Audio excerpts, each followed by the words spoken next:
Extra time, the biggest match of his career. And for 90 of the most important minutes football has ever produced, the greatest player of his generation looked like he wasn't even on the pitch. Spain won the World Cup final, 1-0. Argentina played the entire second half of extra time with 10 men. And Lionel Messi, the man expected to win the Golden Boot, the man carrying the weight of an entire nation's redemption story, barely touched the ball in the moments that mattered most. Tonight we are not talking about the scoreline. We are talking about what happens inside the mind of the greatest player alive when the pressure becomes too large even for him to carry. To understand what happened in this final, you have to understand what this match actually meant. This was not just a World Cup final. This was framed by every major outlet as the last chance for Messi to complete football's greatest redemption story a second time. A chance to add the Golden Boot to a trophy cabinet that already had almost everything. And that is exactly the kind of narrative that sports psychologists say creates the most dangerous kind of pressure. Not pressure to win, pressure to fulfill a story that the entire world has already written for you before the match even starts. Through the first 90 minutes, Argentina created almost nothing. Spain controlled possession, created the higher quality attempts, and looked like the sharper, more dangerous side throughout. Messi touched the ball fewer times in the final third than in almost any major match of his career.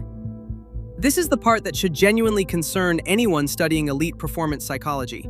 It was not that Messi played badly in the traditional sense. He barely appeared in the game at all. And when the most gifted player in the world becomes invisible in the biggest moment of his career, that is not a tactical story. That is a psychological one. Deep into extra time, Argentina were reduced to 10 men following a second yellow card. This moment fundamentally changed the psychological complexion of the match.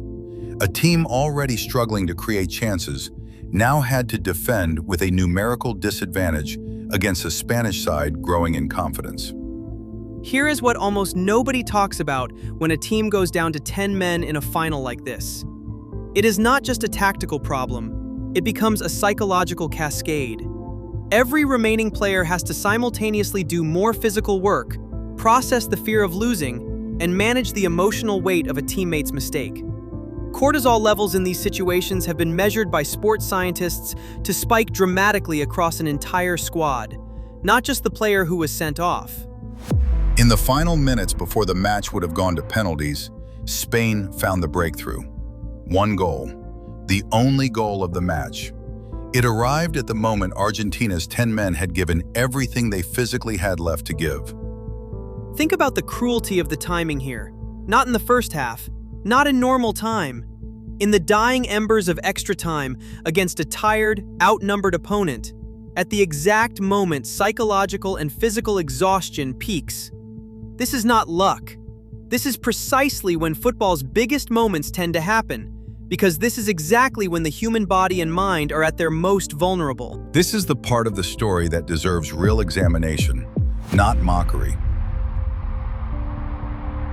Elite athletes who have carried outsized public expectation for decades sometimes experience something sports psychologists describe as performance dissociation, a state where the pressure becomes so overwhelming that an athlete's physical presence and mental engagement separate from each other.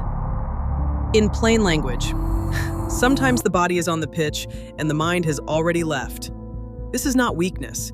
This is a well-documented psychological phenomenon that has affected some of the greatest competitors across every sport in history. The difference is that when it happens to the most famous athlete on the planet, in the biggest match of his life, the entire world watches it happen in real time, without understanding what they are actually seeing. This is not the first time a legendary player has appeared to vanish in football's biggest moment. History is filled with examples of players who were sensational throughout an entire tournament, only to seem strangely absent in the single match that mattered most. Researchers who study elite performance under pressure have a term for this. The bigger the stage, the smaller the margin for the mind to fail you. And the tragedy of these moments is that fans and media almost always misread them as a lack of effort or care. when the actual explanation is closer to the opposite. These are often the players who care the most, which is exactly what makes the pressure so dangerous. Spain deserved this trophy. They created more, they controlled more, and in the moment that mattered most, they were mentally sharper than an opponent who had given everything physically they had left. That much is not in question. But the story of this final is not really about who lifted the trophy. It is about what happens when the weight of an entire career, an entire narrative, and an entire nation's hope gets placed onto one man's shoulders in a single 90-minute window. Sometimes greatness is not about failing to show up. Sometimes it is about the human mind simply reaching its limit, in front of the entire world with nowhere to hide. Anyway, the debate about this final is going to run for years. Was it the red card? Was it the pressure? Was it simply Spain being the better team on the night?